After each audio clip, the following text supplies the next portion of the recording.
Life After Prison. By Silencio, Kabanata 81. Sige. Matulog ka na. Ngumiti ng mahina si Dayan. Isinara na lamang niya ang pinto nang lumabas si Severin sa silid. Huminga siya ng malalim pagkasara ng pinto. Buong araw ngayon lalo na lahat ng naranasan niya. Siguradong napapagod siya nito sa pag-iisip. Sa kabutihang palad, ang lahat ay para sa mas mahusay na ngayon. Sa wakas ay nagkaroon na ng Villa ang kanilang pamilya na matutuluyan. Kinuha rin ni Severin ang pera mula sa mga Orwell. Hindi bababa sa maaari silang magkaroon ng karangyaan ng paghinga ng mabagal at hindi nabubuhay ng pagod tulad ng dati. Tungkol naman sa kasal na binanggit ni Severin. Yung pagseselosan ng lahat. Ito ay isang bagay na hindi niya masyadong inaasahan. Sa ngayon, nag-aapoy sa galit si Easton habang nakaupo sa kotse. Gago ka, Severin. Tanga ka. Papatayin kita maaga o huli. Oo, grabe siya. Ito ang araw ng kasal natin. Hindi ko lang nakita na ganito natapos ang araw na ito. Sumang-ayon si Lucy. Nagnganga ang ngipin ni Easton. Pero si Severin na ang tanggang iyon ay tumawid kay Jada sa pagkakataong ito. Ibig sabihin, gagawin niyang mga kaaway ang buong Stones. Hahaha. Gusto kong makita kung gaano siya katagal magmamalaki. Alam ko kung anong klaseng tao si Jada. Talagang gusto niyang mag-higanti. Pagkatapos noon ay pinaandar na niya ang sasakyan para bumalik sa kanilang bahay sa Union Villa. Nang nasa kwarto na sila, pinuntahan siya ni Lucy para mag-shower. Lumabas siya na nakasuot ng sexy lingerie. Talagang ipinakita nito ang kanyang sexy figure sa pinaka-perpektong paraan. Maglalaway ang mga lalaki kapag nakita siya nito. Isinara niya ang pinto at ngumiti kay Easton. Sweetheart, bakit hindi mo itigil ang pag-iisip tungkol sa tanga na iyon? Hayaan mo akong pasayahin ka ngayong gabi. Mapang-akit at nakakaakit ang mga mata ni Lucy. Sa wakas, mas komportable si Easton habang nakatingin sa kanya. Gayunpaman, mas mababa pa rin ang hitsura ni Lucy kaysa kay Dayan. Kalokohan. Magiging akin rin si Dayan pagkatapos kong patayin si Severin. Nag-isip siya ng masama. Mula sa kung saan niya ito nakikita, si Severin ay mas mababa sa kanya. Wala lang saysay kung paano nagawa ni Severin na magkaroon ng ganoon kagandang babae para makasama niya. Hindi nagtagal, tinulak ni Lucy si Easton sa kama. Sinubukan niya ang lahat ng mga kasanayan na alam niya para lamang mag-apoy ng apoy sa puso ni Easton. Sa kasamaang palad, ang kanyang mukha ay nagsimulang malungkot pagkatapos ng ilang sandali. Tumingin siya kay Easton at malungkot na sinabi. Anong problema mo? Bakit hindi mo kayang bumangon? Kumunat ang noo ni Easton at mukhang seryoso. Hindi ko rin alam kung ano ang mali. Ako. Wala akong nararamdaman. Thirst. Walang kwenta. O hindi ba ako sapat na sexy para sa iyo? Puno ng sama ng loob si Lucy. Ang mga salitang sinabi niya ay ikinagalit ni Easton. Agad niya itong sinampal sa mukha. Ano ang sinabi mo? Anong ibig mong sabihin nung tinawag mo akong walang kwenta? Ikaw, sinaktan mo ako. Gulat na napatingin sa kanya si Lucy habang tinatakpan ng kamay niya ang mukha niya. E ano ngayon? Sino ka ba talaga sa tingin mo? Ang lakas ng loob mong tawagin akong walang kwenta. Malamig ang tingin nito sa kanya. Hindi kailanman matatanggap ng mga lalaki at natatakot silang tawaging inutil. Bagamat wala siyang ideya kung ano ang nangyari sa kanya ngayong gabi. Life After Prison, Kabanata 82. Pero ikaw, hindi masaya si Lucy. Iyon ang kasal nila ngayon. Pagkatapos ng pagpaparehistro ng kasal sa umaga, nagkaroon sila ng kanilang reception sa hapon. Sa kabila ng pagkasira, ngayong gabi pa rin ang kanilang wedding night. Talagang inaabangan niya ito. Hindi man lang sumagi sa isip niya na haantong sa ganito. Ang malungkot na tingin sa mukha ni Lucy ay nagpapalambot sa puso ni Easton. Siguro napakaraming nangyari ngayon. Tsaka wala talaga ako sa mood tapos nawalan ako ng daliri. Huminto siya saglit. Huwag kang mag-alala. Pati ang kasal natin nasira ni Severin na asungot na yan, babawi ako sayo. Pumili tayo ng ibang araw. Sige. Kinagat ni Lucy ang mapupulang labi at tumango. Sa kaibuturan ng kanyang puso, mas lalo niyang kinaiinisan si Severin. Kung hindi nagpakita si Severin, siya na ang pinakamasayang babae sa mundo. Ang kasal na pinlano niya at inaabangan ay nasira lang ni Severin sa huli. Kinabukasan, maagang gumising si Severin para umalis ng bahay. Dumiretso siya ayon sa address na ibinigay sa kanya ni Blade kagabi. Hindi nagtagal bago niya nahanap ang lokasyon ng Draco Hall. Sa gulat niya, napatigil siya nang nasa pintuan na siya. May isang lalaki na nakabantay sa pinto. Ang kanyang pangalan ay Harvey. Tumingin siya kay Severin at nagtanong. Hoy, anong ginagawa mo dito? Ito ang punong tanggapan ng Draco Hall. Ang mga awtorisadong tauhan lamang ang pinapayagang pumasok. Ngumiti ng mahina si Severin. Nandito ako para hanapin ang Supreme Commander at ang Second in Command. Ang Draco ang nagsabi sa akin na pumunta ako rito. Sinabi niya sa akin na hinahanap ako ng inyong Hallmaster. O talaga? Gusto mo silang makita? Natatakot ako na medyo abala sila. Napakunot ang noo ni Harvey at sinadya niyang gamitin ang daliri niya para ipahid ang isa pang daliri ng ilang beses.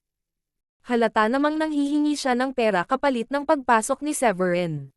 Kumunat ang noo ni Severin. Ang amo mo ang gustong makita ako. Hindi naman ako ang humihiling na makita siya. Naiintindihan mo ba? Nang marinig iyon ni Harvey biglang nagtampo ang mukha niya. Hoy, hindi mo ba alam na kaya ng pera lahat ng problema? Ito ang hindi sinasalitang tuntunin ng lipunan. Sigurado ka bang gusto kang makita ng amo ko? Sino ka sa tingin mo? Kilala ko ang lahat ng mayayaman at makapangyarihang tao sa lungsod na ito. Pero hindi na kita maalala. At saka, kahit na nandito ang young master ng third-tier upper-class family para hanapin ang amo ko, lahat siya ay mabait at magalang. Tingnan mo ang ugali mo. Bakit hindi mo dalhin ang iyong saloobin sa iyo at bumalik sa ibang araw? Baka papasukin kita kapag maayos na ang kalooban ko. O talaga? Sana hindi ka magsisi sa hinaharap. Tumawa si Severin at handa nang umalis. May isa pang lalaki na nandoon. Tanong niya. Harvey, sa tingin ko hindi magandang ideya iyon. Walang pakialam si Harvey. Hindi ko siya nakikita dati. Pupusta ako na may problema siya at hihilingin sa boss natin na tulungan siya. Ganyan ba ang ugali kapag gusto mong humingi ng tulong? Sino ba talaga siya sa tingin niya? Bastos ka. Pagod ka na bang mabuhay? Papalabas lang si Blade para tingnan. Siya ay umaasa na makita kung siya ay maaaring nasa pintuan upang salubungin si Severin. Lalo na't natatakot siyang hindi masiyahan si Severin sa kanilang sinseridad. Bumalot sa kanya ang galit nang makita niyang nakatalikod si Severin at nang marinig niya ang pag-uusap ni Harvey at ng ibang lalaki. Ilang beses na sinampal ni Blade si Harvey at mabilis na hinabol si Severin. Mr. Severin. Mangyaring huwag umalis. Pasensya na po kasing bulag ng paniki ang mga nasasakupan namin. Pakiusap huwag kang umalis. Tumigil sa paglalakad si Severin at lumingon. Mahinang sabi niya. Hiniling sa akin ng lalaking iyon na pumunta sa ibang araw. Sa tingin ko, tama siya at dapat akong pumunta sa ibang araw. Mukhang hindi kayo masyadong tumatanggap ng malugod. Ano pa ang hinihintay mo? Halika at humingi ng tawad kay Mr. Severin. Galit na galit si Blade. Life After Prison, Kabanata 83. Pasensya na po, Mr. Severin. Masyado akong bulag para makita na ikaw ang aming mahalagang bisita at nasaktan kita. Sana mapatawad mo ako. Tumakbo si Harvey at lumuhad sa harapan ni Severin. Sa hitsura ng mukha ni Master Blade, alam niyang nagdulot siya ng gulo. Ang lalaking sinabihan lang niya ay hindi basta-bastang lalaki. Ngumiti ng mahina si Severin. Ha? Pero nang hihingi ka ng pera sa akin nung gusto kong pumasok ngayon lang. At hindi mo ipaalam sa iyong boss ang tungkol sa aking pagdating nang walang akong ibinibigay na pera sa'yo. Tingnan mo ako, sa tingin mo mayaman ako. Wala akong magagawa dahil hindi ko kayang bigyan ka ng pera na kailangan mo. Nagkibit-balikat siya, naglabas ng isang murang pakete ng sigarilyo, at sinimulan itong hihit. Ano? Naglakas loob ka pang humingi ng pera sa kanya. Lalong nagalit si Blade nang marinig iyon. Sa sobrang lakas, sinipa niya si Harvey gamit ang kanyang paa. Tuluyan nang bumagsak si Harvey sa lupa. Mr. Severin, nagbibiro ka siguro. Paano ka naging mahirap? Ano ang tungkol dito? Puputulan ko ang braso niya para humingi ng tawad sa iyo sa paghingi niya ng pera sa iyo. Sana ay palayain mo ito pagkatapos noon. Ano sa tingin mo? Tanong ni Blade. Natigilan si Harvey sa narinig. Naging malabo ang kanyang mga mata. Tapos na ako. Alam ko na ngayon na walang sino man sa Draco Hall ang nangangahas na tumawid sa lalaking ito. Kung hindi, hinding-hindi iyon sasabihin ni Master Blade. Ito ay isang napakabigat na parusa. Si Harvey ay magiging isang taong may kapansanan sa hinaharap. Ang Draco Hall ay walang anumang lugar para sa kanya. Sobrang seryoso. Arg, kalimutan mo na. Hayaan mo lang na sampelan niya ang sarili niya ng 2 beses. Para, maaalala niya ang nangyari ngayon. Sabi ni Severin. Narinig mo ba yon? Hindi ka ba magpapasalamat kay Mr. Severin sa madali mong pag-alis? Udyok ni Blade. Salamat, Mr. Severin. Salamat, Mr. Severin. Talagang maaalala ko ito at hinding-hindi na ako maglalakas loob na gawin ito sa hinaharap. Ilang beses na sinampal ni Harvey ang sarili at nagpasalamat. Mr. Severin. Sa ganitong paraan, pakiusap. Hihintayin sana kita sa pinto para malugod kitang tanggapin mismo pero hindi ko alam na magiging mas maaga ka kaysa inaasahan ko. Bahagyang yumoko si Blade at tinanggap si Severin. Napangiti si Severin. Nagkataon na librero ako kaya naisipan kong pumunta para tingnan. Salamat sa pagtulong mo sa akin kagabi. Kung hindi, mahihirapan akong makaalis. Nasa likod niya si Blade. Magalang niyang sabi. Masyado kang mapagpakumbaba, Mr. Severin. Sigurado akong madaling makakaalis ang isang tulad mo nang hindi ako nagpapakita para tulungan ka. Sa pangunguna ni Blade, agad silang pumasok sa isang pangunahing bulwagan. Hiniling ni Larry sa isa na linisin ang espasyo na naiwan lamang siya, si Blade, at Severin sa bulwagan. Nakipagpalitan siya ng tingin kay Blade at sabay na lumuhad. Pinagsalikop nila ang kanilang mga kamay. Pagbati sa iyo, aming Supreme Leader. Supreme Leader. Kumunot ang noo ni Severin at naging kakaiba ang ekspresyon niya. Nagkaroon ka ba ng maling tao? Paano ako ang Supreme Leader? Sigurado akong nagkamali ka. Talagang hindi ako ang Supreme Leader mo. Tumayo si Larry at sinabing, Supreme Leader, alam kong lagi kang misteryoso at ayaw mong ibunyag ang iyong pagkatao. Iyon ang dahilan kung bakit hindi ko hiniling kay Blade na ibunyag ito at sinubukang itago ito para sa iyo. Pero hindi talaga ako ang inyong Supreme Leader. Giit ni Severin. Pinaliwanag ni Larry. Tingnan mo ang singsing sa daliri mo. Yan ang Draco Deus Ring. Ang singsing ay isang token ng Draco Deus Temple. Ang nagsusuot ng singsing ay ang Supreme Leader ng Draco Hall. Mayroong 12 bulwagan sa Draco Deus Temple. Sigurado akong alam mo iyon. Tumanggaw si Severin. 12 bulwagan.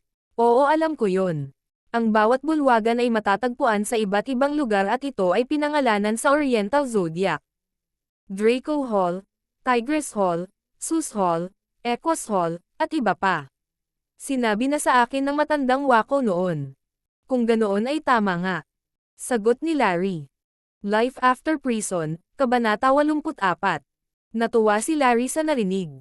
Hindi alintana kung paano mo makuha ang iyong kamay sa singsing, ikaw na ngayon ang Supreme Leader ng 12 bulwagan. Ikaw na ngayon ang aming pinuno. Ng kalokohan. Sa wakas, may naalala si Severin. Binigyan siya ng matandang wako ng sulat noon. Inutusan niya si Severin na basahin ang sulat kapag makaharap ni Severin ang isang kakaibang sitwasyon. Mukhang ang dating wako ang tinutukoy ngayon. Noong nakaraan, may binanggit si Old Wako tungkol sa isang malaki at makapangyarihang organisasyon. Ang organisasyon ay nahahati sa 12 bulwagan. Ang bawat bulwagan ay pinangalanan pagkatapos ng Oriental Zodiac. Iyon ang sinabi ng matandang wako kay Severin. Noong mga panahong iyon, hindi ito gaanong pinapansin ni Severin at itinuring itong kwento. Hindi man lang sumagi sa isip niya na may mga tatawag sa kanya ngayon na Supreme Leader. Itinaas niya ang palad para kunin ang sulat at binuksan ito. Hahaha. Hey Severin, sa oras na mabasa mo ang liham na ito, dapat mong malaman sa ngayon na iniwan na kita. Hindi pa ako nagkaroon ng mga alagad sa aking buhay. Kaya ikaw ang aking nag-iisang alagad. Sa makatuwid, maaari ko lamang ipasa sa iyo ang Dracodeus Temple. Tama iyan. Mula ngayon, ikaw na ang Supreme Leader ng Dracodeus Temple. Patawarin mo ako sa hindi ko pagsabi sa iyo noon. Natatakot ako na tanggihan mo ito at gusto kitang sorpresahin. Ang Dracodeus Temple ay itinatag ko. Hindi ko talaga ito pinamamahalaan ng normal. Kaya sana mahanap mo ang mga tao mula sa 12 hall kapag nakalabas ka na sa kulungan. Dalhin ang Dracodeus Temple sa isang mahusay na taas ng pag-unlad at gawing makapangyarihan ang Dracodeus Temple. Bagaman ito ay isang mahirap na misyon, naniniwala ako na magagawa mo ito. Oo, tama. Huwag kalimutang pumunta sa Dracodeus Isle sa ika-15 ng Agosto. Makakahanap ka ng naghihintay sa iyo doon. Ang Dracodeus Ring ay ang simbolo para sa Supreme Leader ng Dracodeus Temple. Kaya sinet up na lang kita. Sigurado akong hindi mo ako masisisi. Hahaha. Napatulala si Severin nang matapos niyang basahin.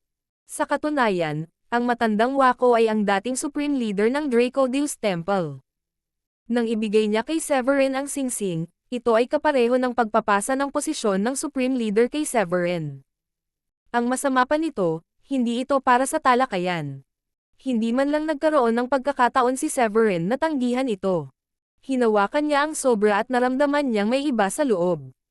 May isa pang papel nang ilabas niya ang sobra para tingnan ang loob. Isa itong mapa na iginuhit ng matandang Wako. Ang mga lokasyon ng 12 bulwagan ay malinaw na minarkahan sa mapa. Ayon sa mapa, eksaktong nasa Brookborn ang Draco Hall. Ako talaga ang Supreme Leader ng Dracodeus Temple.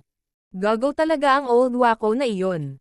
Dapat sinabi niya ito sa akin noon. Maya-maya, mapait na ngumiti si Severin. Ang tanging inaasahan niya ay normal at mapayapang buhay pagka-uwi niya. Nais niyang mamuhay ng tahimik. Hindi niya alam, ang matandang Wako ay talagang nagbigay sa kanya ng napakahirap na misyon. Supreme Leader, mukhang ipinasa sa iyo ng matandang Supreme Leader ang posisyon na ito. Kung mataas ang tingin sa iyo ng matandang Supreme Leader, dapat siya ay naniniwala na may kapangyarihan kang makamit ang misyon na iyon. Seryosong sabi ni Larry. Kahit ano paman, lahat ng nasa Draco Hall ay pag-aari mo na ngayon. Pakikinggan namin lahat ng sasabihin mo. Tama, Supreme Leader. Gagawin namin ang lahat ng ipapagawa mo sa amin. Sigaw ni Blade mula sa ilalim ng kanyang baga. Nakangiting sabi ni Severin. Wala pa akong nasa isip na gugustuhin kong gawin mo. Malaya kayong tumakbo sa ngayon. Ipagpatuloy mo ang ginagawa mo dati. Pagkatapos noon, pinag-isipan niya ito at sinabing, "Oh, at huwag ipaalam kahit kanino na ako ang Supreme Leader sa ngayon." Dahil ang Supreme Leader ng Dracodeus Temple ay naging misteryoso, ipagpapatuloy ko ang tradisyong iyon. Ibigay mo sa akin ang iyong telepono para ma-contact natin ang isa't isa kung may dumating na kakaibang pangyayari. Oo, Supreme Leader. Nagpalitan ng tingin sina Blade at Larry at tumango. Mabilis lang, ibinigay nila kay Severin ang kanilang mga numero ng telepono at naisave din ang numero ni Severin sa kanilang mga telepono.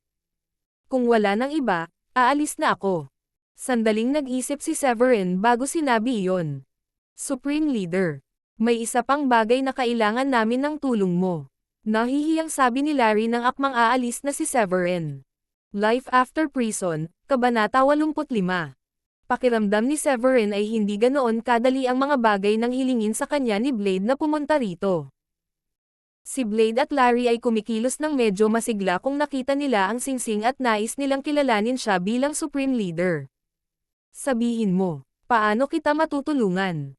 Ngumiti ng mahina si Severin. Maraming ang ipinasa sa kanya ang matandang Wako noong nasa kulungan sila. Ngayong wala na ang matandang Wako at ipinasa sa kanya ang Dracodeus Temple, maaari na lamang niyang tanggapin ito. Bagamat ginawa ito ng walang pahintulot niya, nagpapasalamat siya sa matandang Wako, at kahit kailan sa buhay niya ay hindi niya mabayaran ang matandang Wako. Mayroon pang 2 gang sa lungsod na ito maliban sa Draco Hall. Ang Cedar Gang at Emerald Cloud Gang. Nitong mga nakaraang araw, maraming salungatan sa atin at sa kanila. Nangyari ito ng mas madalas kaysa karaniwan kamakailan. Ang Cedar Gang ay lalong nagiging mayabang at lubos na binabaliwala ang ating mga tao. Awkward na ngumiti si Larry habang nagpapaliwanag kay Severin. Pagkatapos noon, mahinang tumugon si Severin. Sige. Ito ang ginagawa natin. Kung hindi sila pupunta at manggulo sa atin, hindi natin sila guguluhin ng walang dahilan. Kung may bagay na hindi mo kayang mapagpasyahan, tawagan mo lang ako. Darating ako at tutulong kapag dumating ang oras na iyon. Salamat, Supreme Leader. Natuwa si Larry at Blade sa narinig. Walang anuman. Pamilya na tayo ngayon. Aalis na ako. Ngumiti si Severin at agad na umalis. Pagkaalis ni Severin, sabi ni Blade. Boss, nagulat ako nang malaman na hindi alam ng Supreme Leader na siya talaga ang Supreme Leader. Kahit ano, sigurado akong hindi siya kasing simple ng itsura niya.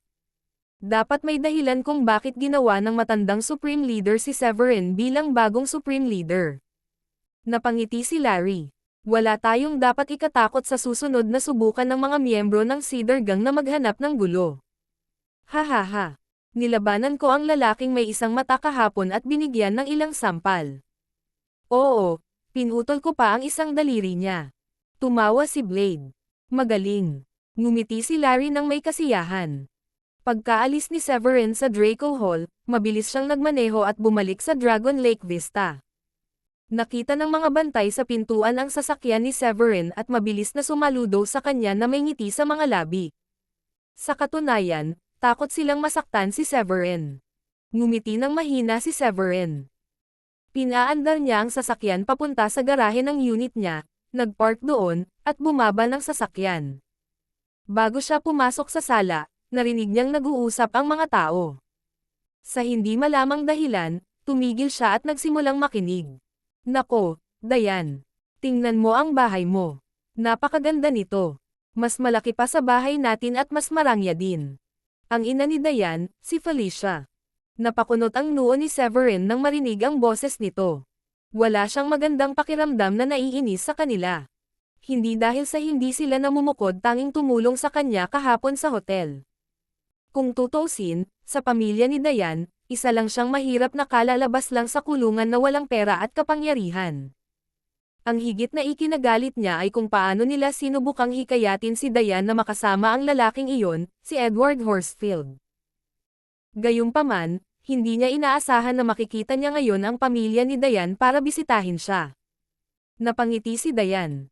Nanay, lahat ng ito ay dahil kay Severin. Kung hindi niya alam ang panggagamot at nailigtas si Mr. Henry, hindi kami makakatira dito. Tama si Dayan, Mrs. Shanahan. Hindi kailanman sa aming imahinasyon na magkakaroon kami ng pagkakataong manatili sa ganitong uri ng villa. Pakiramdam ko na nanaginip pa rin ako. Sabi ni Judith.